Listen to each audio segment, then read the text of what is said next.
Okay, so discuss natin itong trigonometry problem. Okay, so we're asked to find the value of x and y. Okay, so pagka ganito, right triangle, tatandaan mo lang ay yung SOHCAHTOA.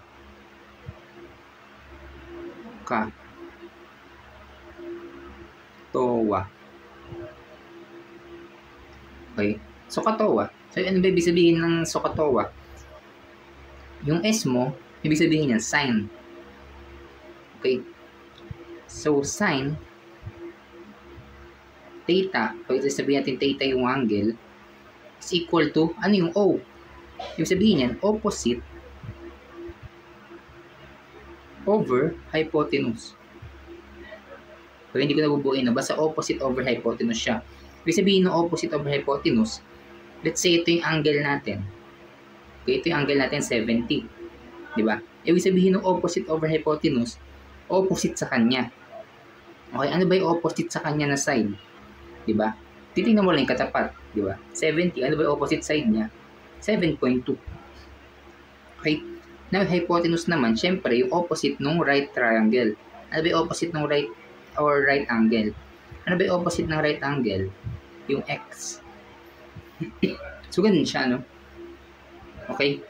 Now, discuss naman natin yung ka. Ano yung c dito? That is cosine. Okay? Sabihin natin cosine theta. That is equal to adjacent over hypotenuse. Okay? Ibig sabihin na adjacent mo, adjacent side. Okay? So, let's say, burahin natin. Oh. Sa 70. Okay? Ano yung adjacent side niya? Ibig sabihin adjacent side, katapat. Okay? So, kung nandito yung 70 natin, okay? Therefore, adjacent side niya is yung y. Diba? Kasi ayun yung katapat niya eh. So, ganun lang siya. No? Tatlo lang naman yan. Adjacent, opposite, and hypotenuse. Okay? So, para hindi ka malito kung nasan yung adjacent, tignan mo muna yung opposite. Okay? Ano ba yung opposite? Ito, diba? O, hypotenuse, tapat nung right angle. O, ano na yung titirang side? Yun yung adjacent. Okay? Ganun lang siya. Now, ano naman yung TOA? Okay? That is tan. Okay? Tangent theta is equal to opposite naman, opposite side of over adjacent. Okay? Opposite naman over adjacent. Okay? So, kung ito yung angle mo, di ba? 70. O, tan daw, opposite over adjacent. Ano ba yung opposite niya? 7.2. Adjacent niya is yung y. Ganun lang siya. Ano pa natin magagamit yung SOHCAHTOA? Now, ano ba yung, anong pwedeng gamitin natin dyan sa tatlo para ma-solve yung x and y? May given tayo na, ano yung 7.2? Opposite yan, right? Opposite siya nung 70. Okay? So, ibig sabihin, alin ba dito sa tatlo yung may opposite? Okay? May opposite yung sine, may opposite din yung tangent. Okay? So, ibig sabihin, either of the two, sine or tangent yung gamitin mo, masasolve mo yung it's either x or y. Okay? Ang hindi mo lang pwede gamitin dito sa umpisa is yung cos. Kasi yung cosine, adjacent and hypotenuse, which is parehong unknown. Diba? So, try natin yung sine. Diba? Since may opposite naman tayo sa sine eh. Okay? So, sine theta mo, okay, sine theta, or simply, yung theta natin dito, yung angle, which is 70. Diba? 70 yung given angle. Equal to opposite. Ano yung opposite ng 70? 7.2. Diba?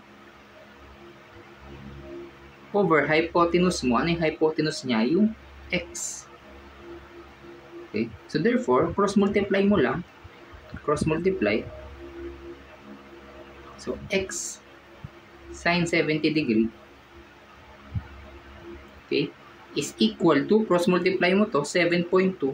Kaya lang, wala naman dito, diba? Over 1 naman yan. Okay, lagi namang over 1 yan kung walang denominator. So, basically, 7.2 times 1, which is 7.2. Pa din, right? Then, you divide both sides by sine 70. Okay, sine 70. Okay, so magka-cancel to. So, natira is x equal 7.2 over sine 70. Kaya hindi ko na exactly evaluate. Okay? Or kung gusto mo makuha yung decimal, ikakalcule mo na lang yan. No? Okay, ayun na, sine 70. 7.2 over sine 70. Yan yung value ng x, no? Now, paano naman yung value ng y? Okay? So, dito, since meron ka nang nakuha mo na yung value ng x, so meron ka ng hypotenuse. Okay? So, ibig sabihin, meron ka ng opposite o hypotenuse, kahit alin na dito yung gamitin mo. Okay? Kasi, may opposite and hypotenuse to. May opposite to. Ito naman, may hypotenuse. Diba? Ang nawawala na lang is yung adjacent. Diba? So, ibig sabihin, kahit saan na. Okay? So, although adjacent na lang pala yung unknown, so ibig sabihin, tan or cos na lang, no? Kasi, hindi mo naman na pwede magamit yung sign, eh. Kasi, may opposite and hypotenuse ka na. So, adjacent na lang yung unknown. Alright? So, alin yung may adjacent dito? Yung cos and yung tan. Okay? So, kahit saan na lang dyan, sabihin natin yung tan yung gamitin natin. Pero pwede rin naman yung cos, no? So, tan 70 degree, okay, is equal to opposite. Okay, opposite. Saan yung opposite ng 70? Okay, opposite niya, yan, 7.2. Diba? All over adjacent. Ano yung adjacent ng 70? Yung y. Diba? Ngayon na, y. The same thing kanina, diba? We cross multiply. So, therefore, we have y tangent 70 degree is equal to 7.2 times 1 lang din, right?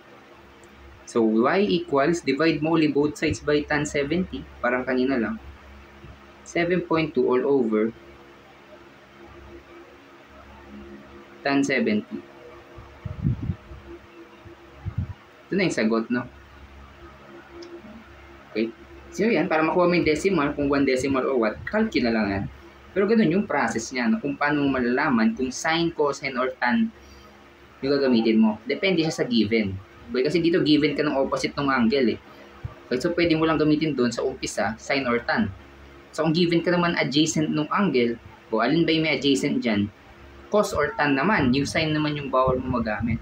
So, ganun siya, no? So, yun.